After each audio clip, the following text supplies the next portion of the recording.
Hello students, myself Mamta Mittal, PGT Chemistry, Government Senior Secondary School, Dawali village, Sirsa.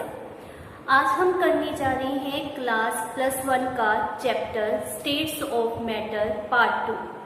Part 1 जो आप already कर चुके हो, उसमें आपने क्या क्या डिस्कस किया था about intermolecular forces which are of 3 type. That one is dipole-dipole forces, dipole-induced dipole forces and dispersion forces which is also named as London forces. आपने पढ़ा था about the thermal energy and how intermolecular forces and thermal energy decide various physical states like the solid, liquid, gas. ये states thermal energy तथा intermolecular forces के द्वारा decide की जाती हैं कि अगर कौन सा फैक्टर डोमिनेट कर रहा है, उसके बेसिस के ऊपर हमारे पास ये फिजिकल स्टेट्स लाई करती हैं। तो इनके बारे में डिटेल में आप लास्ट वीडियो में डिस्कस कर चुके हो। हमारे पास गैसियस स्टेट्स ऑफ मैटर में हमारे पास मेनली डिस्कशन गैसियस तथा लिक्विड स्टेट का इस चैप्टर में आप करोगे। तो हमारे पास गैसियस स्टेट क्या होती है, मीन्स गैसेस किसे कहते हैं, और उनकी वेरियस प्रॉपर्टीज के बारे में मैंने अपनी लास्ट वीडियो में आपको बताया था। आज हम डिस्कस करने जा रहे हैं various gas laws like the Boyle's law, Charles law, Gay Lussac's law, Avogadro law and about ideal gas. इन सभी को आज की इस वीडियो में हम डिस्कस करने जा रहे हैं। यह जो गैस लॉज होते हैं, यह गैस की डिफरेंट मेजरेबल प्रॉपर्टीज के बीच में क्या रिलेशन है उसको रिप्रेजेंट करते हैं। मेजरेबल प्रॉपर्टीज मीन्स जिन प्रॉपर्टीज को आप माप सकते हो। तो गैस की मेजरेबल प्रॉपर्टीज कौन सी है, like mass, volume, temperature, pressure. तो ये हमारे पास गैस की मेजरेबल प्रॉपर्टीज होती हैं। तो इनके बीच में रिलेशन को रिप्रेजेंट करने वाले लॉज को अब हम 1 बाय 1 स्टडी करने जा रहे हैं। सबसे पहले है हमारे पास बॉयल्स लॉ। तो बॉयल्स लॉ हमारे पास क्या कहता है, इट स्टेट्स दैट प्रेशर जो होता है गैस का, that is inversely proportional to its volume. Gas का प्रेशर उसके वॉल्यूम के इनवर्सली प्रोपोर्शनल होता है एट द कांस्टेंट कंडीशंस। इस समय कांस्टेंट कंडीशन क्या होगी, that is number of moles means fixed amount of gas and temperature. Clear. जब टेम्परेचर और गैस की अमाउंट फिक्स ली जाती है तो pressure inversely proportional to volume होता है। आपको पता है अगर हमने प्रोपोर्शनल को रिमूव करके इक्वल के साइन को पुट करना है तो वी नीड अ कांस्टेंट। तो यहाँ पर constant of proportionality let's suppose K1 है। तो हमारे पास एक्सप्रेशन क्या आ जाएगा, P equal to K1 upon V। और इसको हम किस तरह से रिप्रेजेंट कर सकते हैं, that is pressure and volume का जो प्रोडक्ट है दैट इज कांस्टेंट। तो ये हमारे पास क्या है, बॉयल्स लॉ। आप नॉर्मली देखते हैं कि एट अ कांस्टेंट टेम्परेचर के ऊपर अगर हमने गैस को कंप्रेस किया, क्लियर, तो क्या होगा, उसका वॉल्यूम डिक्रीज हो जाएगा, उसके अंदर जो मॉलिक्यूल्स है उनकी स्पीड इंक्रीज हो जाएगी and they will exert high pressure on the walls of a container. तो रिजल्ट क्या आता है कि वॉल्यूम डिक्रीज करने के ऊपर प्रेशर इंक्रीज होता है। तो इसी रिलेशन को हमारे पास by the Boyle's that is known as Avogadro Boyle के द्वारा एक्सप्लेन किया गया। लेट्स सपोज कोई गैस हमारे पास दी गई है, उसमें प्रेशर P1 है तथा वॉल्यूम V1 है। उसके बाद हमने गैस को एक्सपेंड कर दिया, मींस एक्सपेंशन की प्रोसेस में वो गैस जा रही है। तो क्या वॉल्यूम और प्रेशर वही रहेंगे, नहीं, वो चेंज होंगे। तो जो हमारे पास न्यू प्रेशर तथा वॉल्यूम बनता है let that is P2 and V2। अब हमारे पास दो टर्म्स आ गई, P1 V1, P2 and V2। तो इस पास रिलेशन क्या आएगा, that is P1 V1 is equal to P2V2। ये हमारे पास शुरू में प्रेशर तथा वॉल्यूम था गैस का। जब हमने एक्सपेंशन की गैस की तो हमारे पास प्रेशर एंड वॉल्यूम यह आ जाएगा। लेकिन हमारे पास जैसा कि गैस लॉ रेफर कर रहा है कि product of pressure volume always remain constant, तो अगर प्रेशर आपके पास लेट्स सपोज ν1 डिक्रीज हुआ है तो वॉल्यूम इंक्रीज हो जाएगा, मींस दोनों का product remain same. So our formula is P1V1 is equal to P2V2 which is constant। इस टर्म को बेटर एक्सप्लेन करने के लिए हमारे पास ग्राफिकल रिप्रेजेंटेशन है। तो लेट्स स्टडी हमारे पास ग्राफ के द्वारा किस तरह से वॉल्स लॉ को एक्सप्लेन किया गया है। तो ग्राफिकली हम वॉल्स लॉ को दो तरीके से एक्सप्लेन करते हैं। जैसा कि आप देख रहे हो फर्स्ट वन ग्राफ, यहाँ पर हमारे पास जो ग्राफ प्लॉट किया गया है that is between pressure and volume.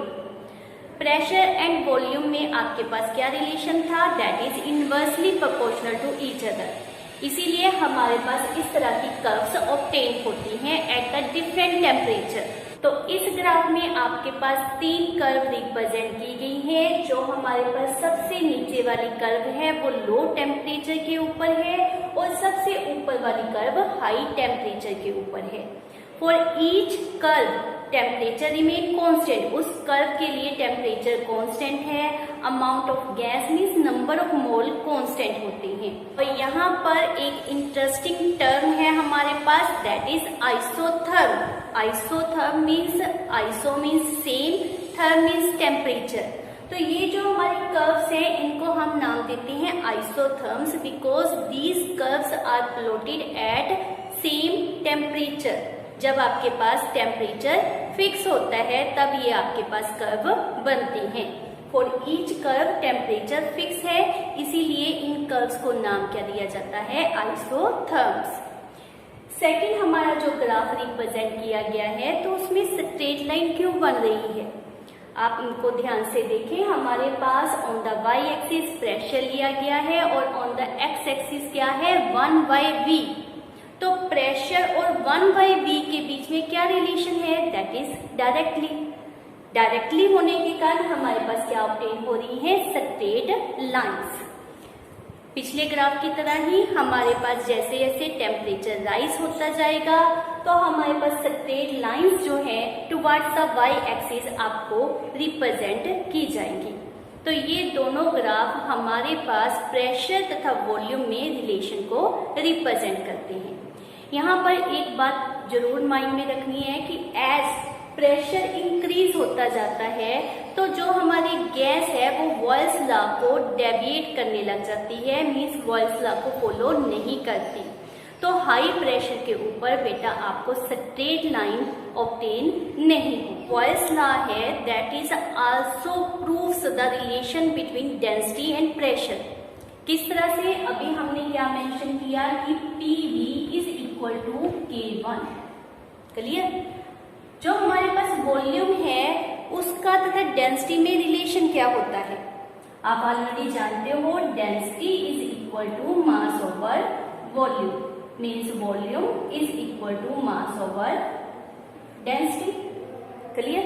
तो हमने वॉल्यूम की जगह पर mass over density mention.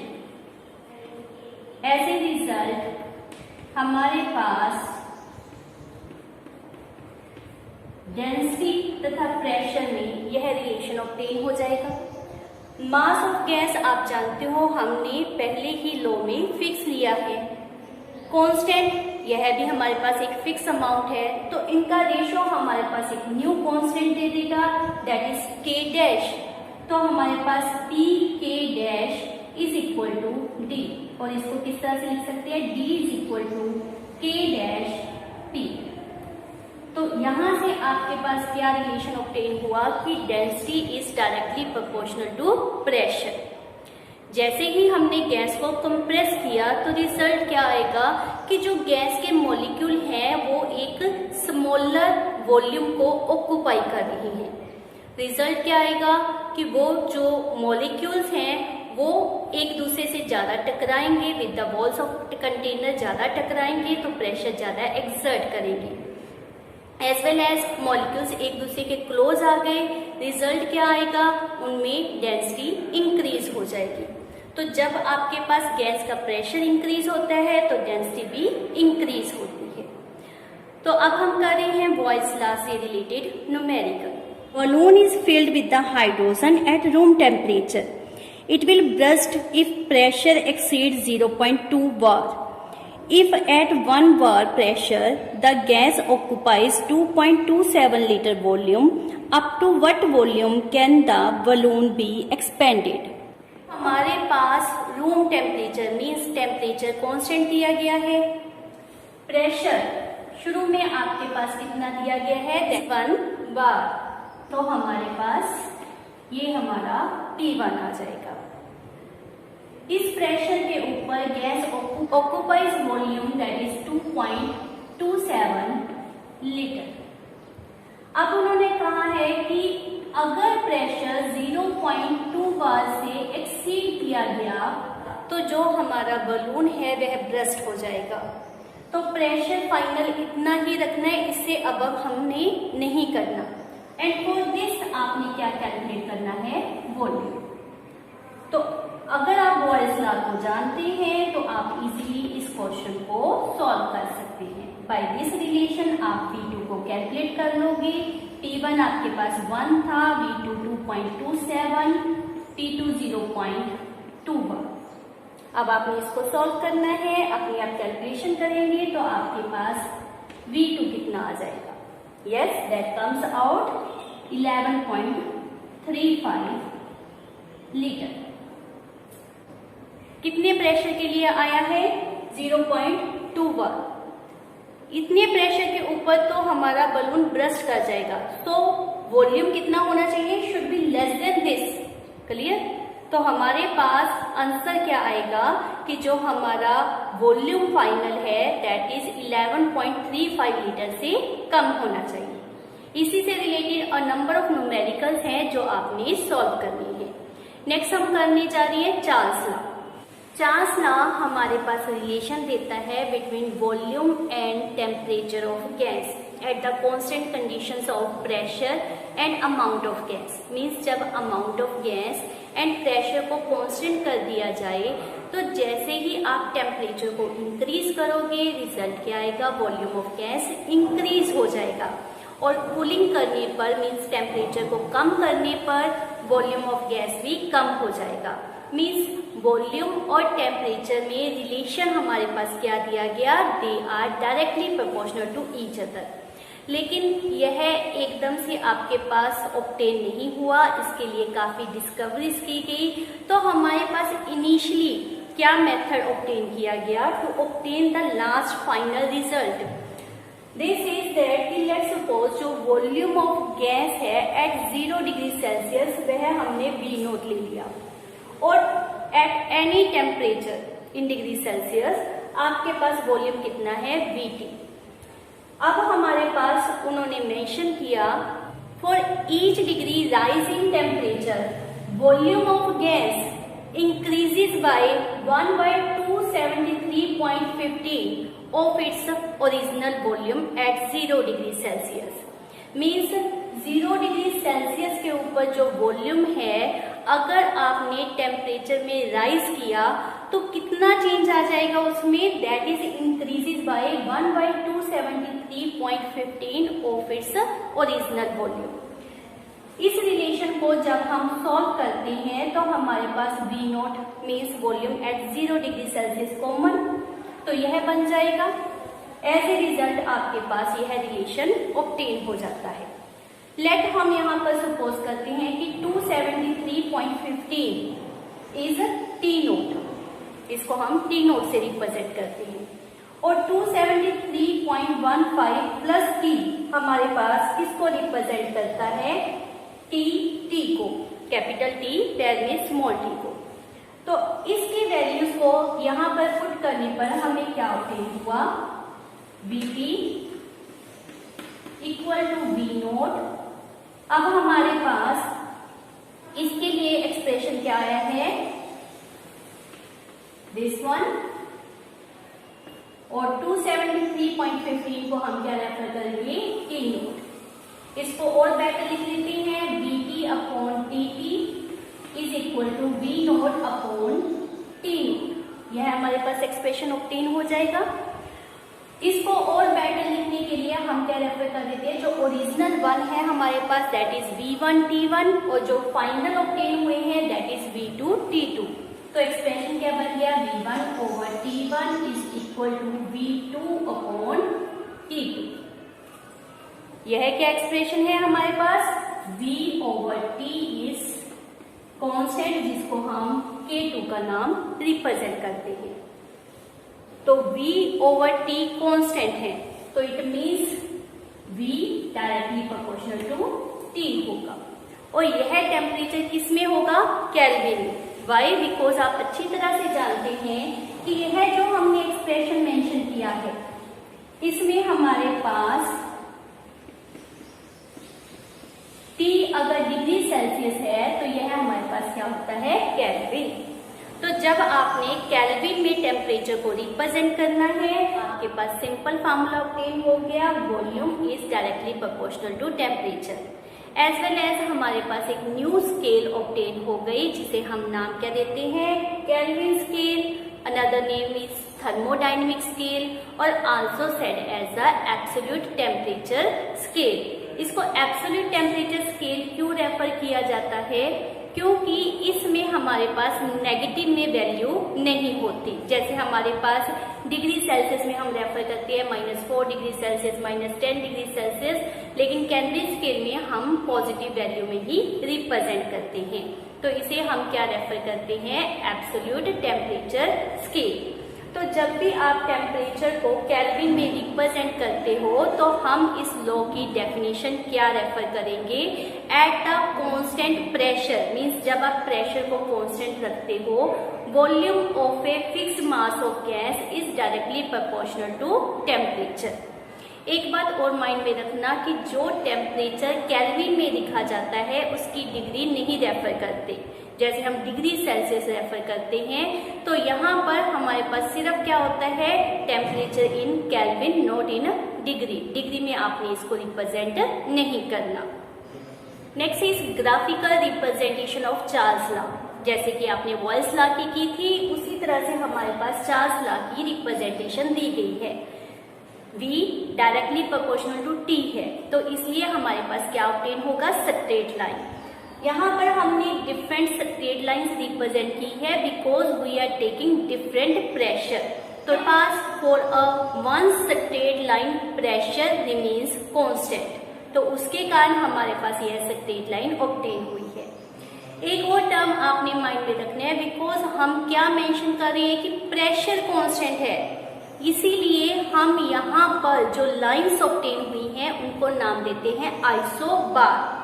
Isobar का मतलब क्या होता है, आइसो मीन्स सेम, कांस्टेंट, और bar means pressure. Because these lines are obtain at a constant pressure, इसीलिए हम इसे नाम देते हैं आइसोबार्स।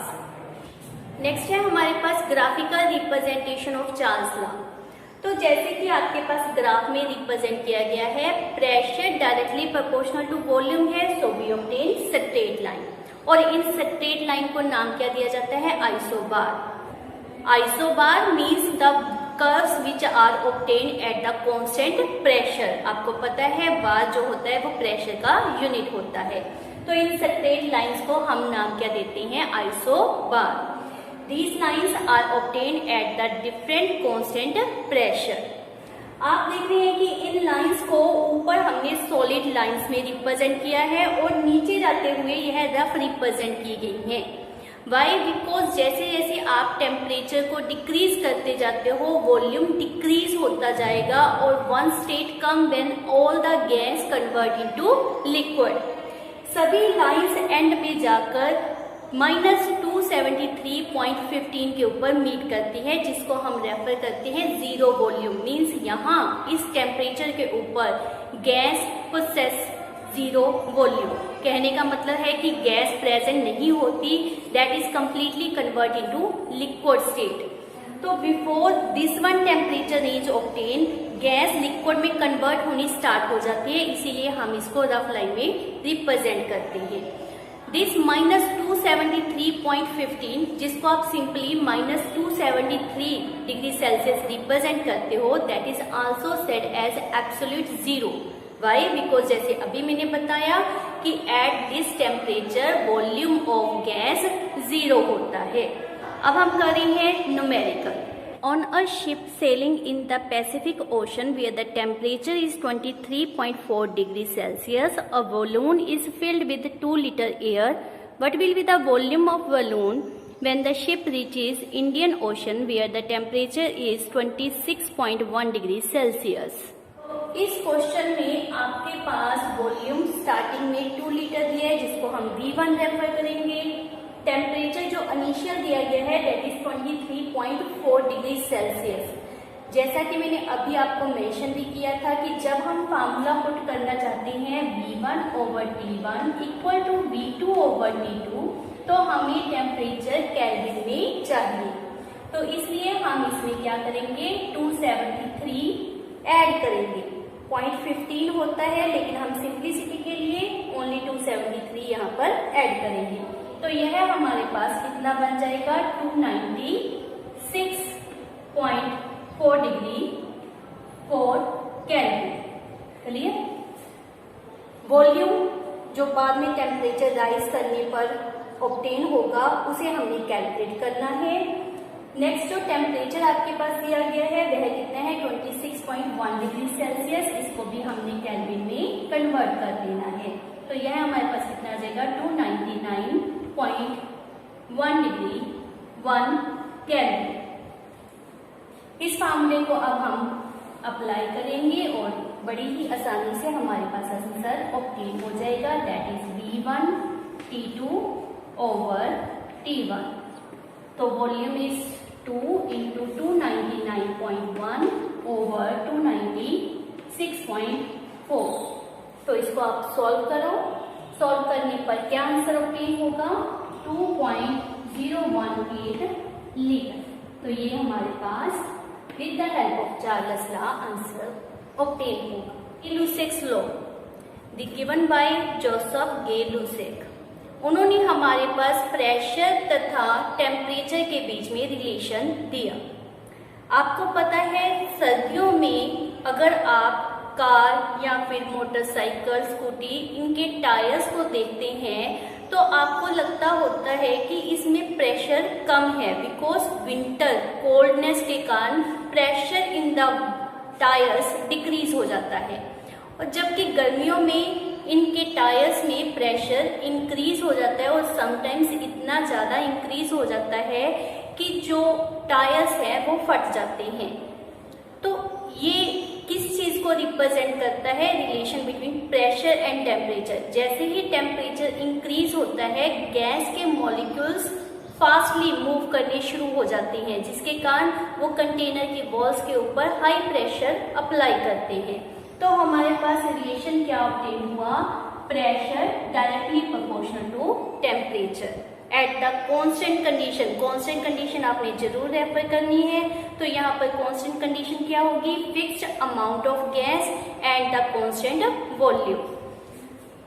इसको P/T इक्वल टू K3 इस तरह से भी हम मेंशन कर सकते हैं। तो यह हमारे पास क्या आ जाएगा, pressure ratio temperature is constant. तो ये हमारे पास है गे लुसेक्स लॉ। इसको और बेटर रिप्रेजेंट करने के लिए हम लिख सकते हैं P1/T1 is equal to P2/T2। इसकी ग्राफिकल रिप्रेजेंटेशन जो है वह भी बिल्कुल इजी है। जैसा कि आप देख रहे हैं ग्राफ में, इसके लिए भी हमारे पास बिकॉज स्ट्रेट लाइन ऑब्टेन हुई है, क्योंकि दोनों में रिलेशन क्या था, डायरेक्टली। चार्ल्स लॉ की तरह ही यहाँ पर जैसे जैसे आप लो टेम्परेचर की तरफ पहुंच रही है, बिकॉज ये जो स्केल आपको रिप्रेजेंट की गई है केल्विन है, तो 0 केल्विन के ऊपर वॉल्यूम क्या हो जाएगा गैस का 0, इसलिए हमने नीचे की तरफ रफ लाइन रिप्रेजेंट की। अब इन लाइंस को क्या नाम दिया जाएगा? पहले हमने क्या नाम दिया था? आइसोथर्म। चार्ल्स लॉ में जो ग्राफ ऑब्टेन हुए थे they are called as isobar, और इन्हें हम नाम क्या देते हैं? Isochores. Isochore means the lines obtained by pressure versus temperature at the constant molar volume. Next is Avogadro law given by the Amedeo Avogadro. इस लॉ के बारे में आप +1 क्लास में भी पढ़ चुके हो। बहुत ही सिंपल हमारा लॉ है।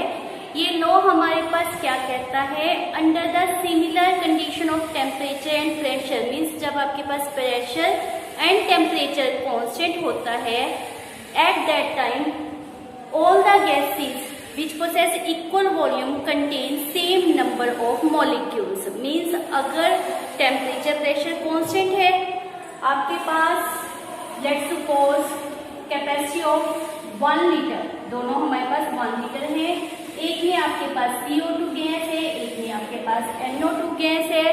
इसके अंदर मॉलिक्यूल कितने होंगे? दोनों में क्या होंगे? सेम। ये हमारे पास किसके द्वारा दिया गया? By scientist Avogadro. Clear?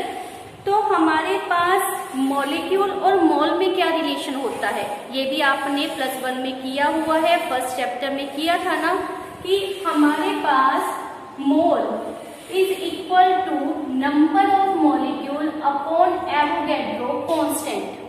Clear? Avogadro constant कितना होता है? 6.022 into 10⁻23।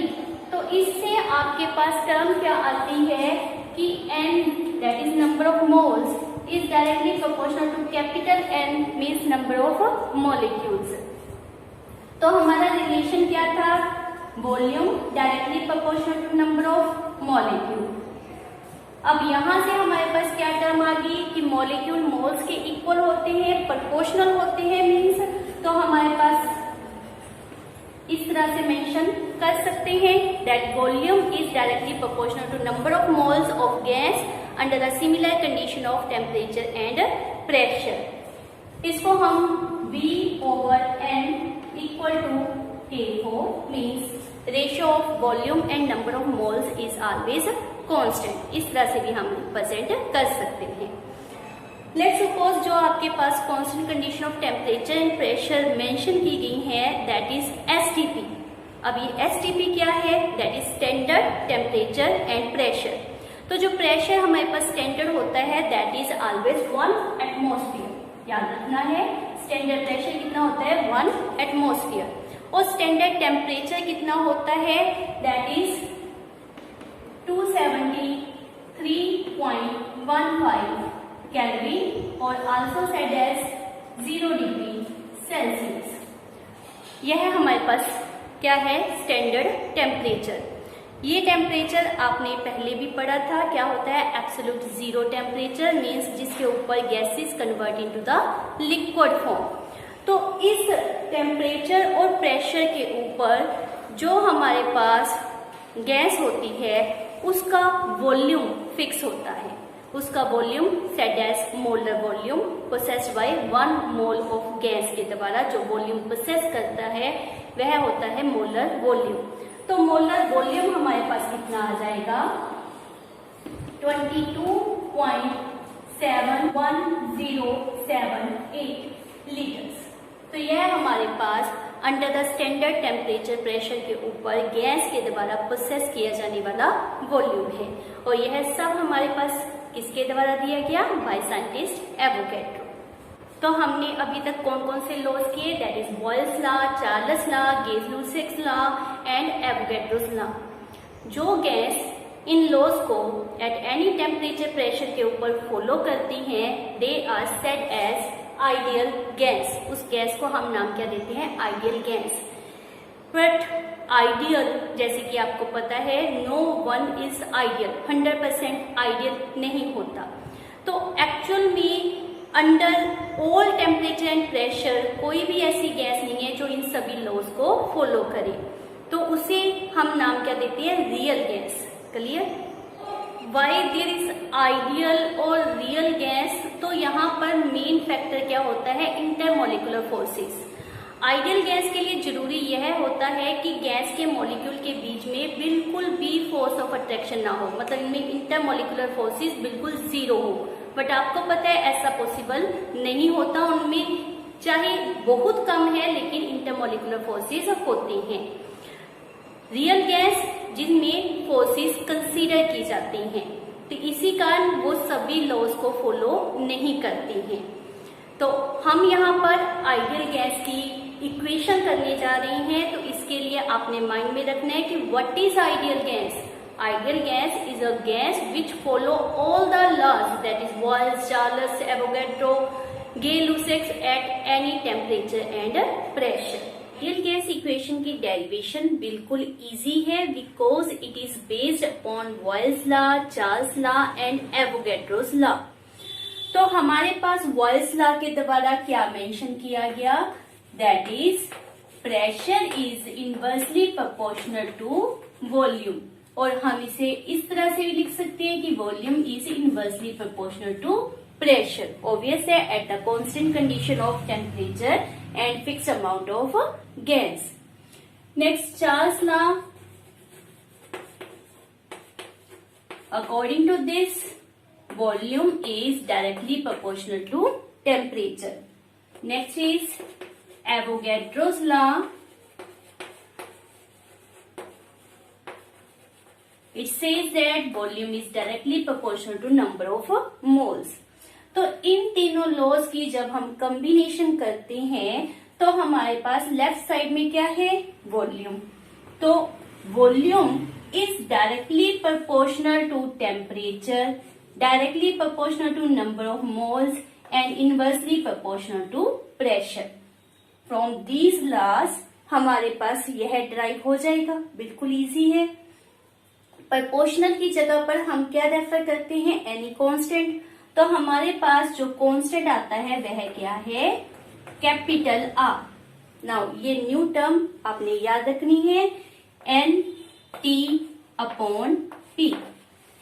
तो यह हमारे पास R जो है वो क्या है, universal gas constant for any gas. इसकी वैल्यू हमेशा फिक्स होती है, और इसे हम किस तरह से रीअरेंज करके लिख सकते हैं, PV is equal to nRT, और यह हमारे पास आइडियल गैस इक्वेशन है which possess 4 variables, pressure, volume, moles, temperature, और ये 4 वेरिएबल किसी भी गैस की स्टेट को रिप्रेजेंट करते हैं, इसीलिए इसे इक्वेशन ऑफ स्टेट भी कहा जाता है।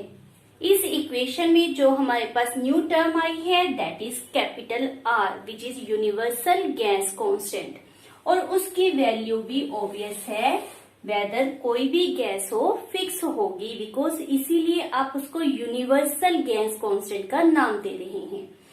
यदि हम मान लेते हैं कि प्रेशर आपके पास 1 बार दिया गया है, volume that is standard volume, उसको हमारे पास पहले भी बताया गया 22.7 हम रेफर कर रहे हैं लीटर, और मोल्स 1 मोल है।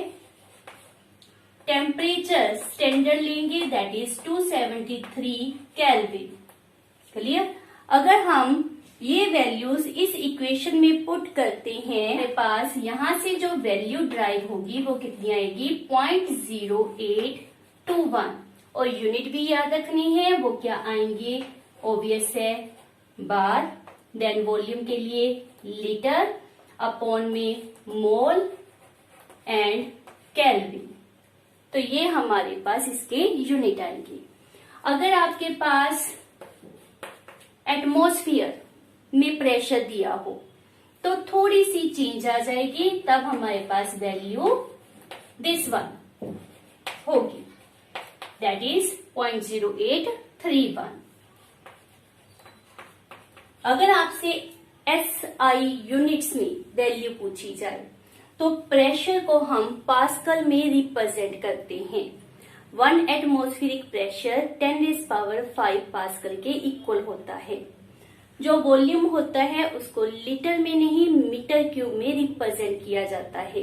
तो एज ए रिजल्ट आपके पास वैल्यू क्या आएगी 8.314। उसके यूनिट क्या आएंगे, जैसे मैंने अभी आपको बताया, पास्कल, मीटर क्यूब, मोल, केल्विन, पर मोल एंड पर केल्विन। तो ये हमारे पास आर की डिफरेंट वैल्यूज होती हैं। आपके पास पूछा जाता है कि what is value of universal gas constant in SI system, तो ये आप मेंशन कर सकते हो। यदि हमारे पास सिर्फ 3 वेरिएबल चेंज हो रही हो, जैसे कि pressure P1, volume V1, temperature T1, और आफ्टर सम चेंज आपके पास pressure P2, volume V2, temperature T2 हो, तो गैस इक्वेशन को किस तरह से रिप्रेजेंट करेंगे। तो हमने क्या रेफर किया था, प्रेशर, वॉल्यूम, इसको हम 1 की फॉर्म में रिप्रेजेंट करते हैं, equal to N R T, उस T को हम यहां पर रिप्रेजेंट करेंगे। क्लियर। सेकेंड, जब इसकी स्टेट चेंज हो गई तो हमारे पास क्या आ जाएगा, P2 V2 over T2 is equal to again NR। N fix है, मोल लेट आप 1 सपोज कर रही है, R पहले ही हमने मेंशन कर दिया कि यह यूनिवर्सल गैस कांस्टेंट है। तो राइट साइड दोनों की सेम है, इसलिए लेफ्ट साइड दोनों की क्या आ जाएगी, इक्वल। फ्रॉम इक्वेशन 1 एंड 2 आपके पास क्या ड्राइव हो गया, P1 V1 over T1 is equal to P2 V2 over T2, और इसे हम नाम क्या देते हैं, कंबाइंड गैस लॉ। इसके ऊपर बेस न्यूमेरिकल अब हम करते हैं। At 25 degree Celsius and 760 millimetre of mercury pressure, a gas occupies 600 milliliter volume.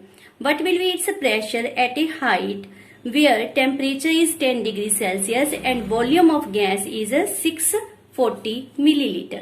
तो जैसा कि आपने न्यूमेरिकल में पढ़ा, जो हमारे पास इनिशियल प्रेशर दिया गया है उसको हम P1 रेफर कर रहे हैं, that is 760 millimetre of mercury. Volume V1 जो हमारे पास कितना दिया है, 600 मिलीलीटर। टेम्परेचर हमारे पास कितना दिया गया है, 25 डिग्री सेल्सियस, और यह हमने कन्वर्ट कर देना है इनटू केल्विन। तो एज ए रिजल्ट यह हमारे पास कितना आ जाएगा, 298 kelvin. Pressure that is P2 आपने कैलकुलेट करना है for the volume of 640 millilitre and temperature is of 283 kelvin. Clear. आपने टेम्परेचर हमेशा केल्विन में कन्वर्ट करना है, फिर उसे अप्लाई करना है। According to our equation P1 V1 over T1 equal to P2 V2 over T2, हम सबकी वैल्यूज पुट करेंगे और P2 को सॉल्व करेंगे। तो हमारे पास P2 के लिए क्या टर्म आ जाएगी, P1 this much, V1 is 600 over T1 298, temperature भी मल्टीप्लाई में हो गया, दैट इज 283, वॉल्यूम आपके पास अपॉन में हो जाएगा, दैट इज 640। जब आप इसको सॉल्व करोगे तो आपके पास प्रेशर आ जाएगा और वह यूनिट क्या प्रोसेस करेगा, मिलीमीटर्स ऑफ मर्करी, और वह हमारे पास आता है 676.6 मिलीमीटर ऑफ मर्करी। तो है ना, यह बिल्कुल ही सिंपल टाइप के क्वेश्चन। आज का हमारा यह lecture examination point of view से बहुत ही इम्पोर्टेंट है। फर्दर इस लेसन को समझने के लिए इन सभी गैस लॉज की नॉलेज होनी आपको बहुत ही जरूरी है।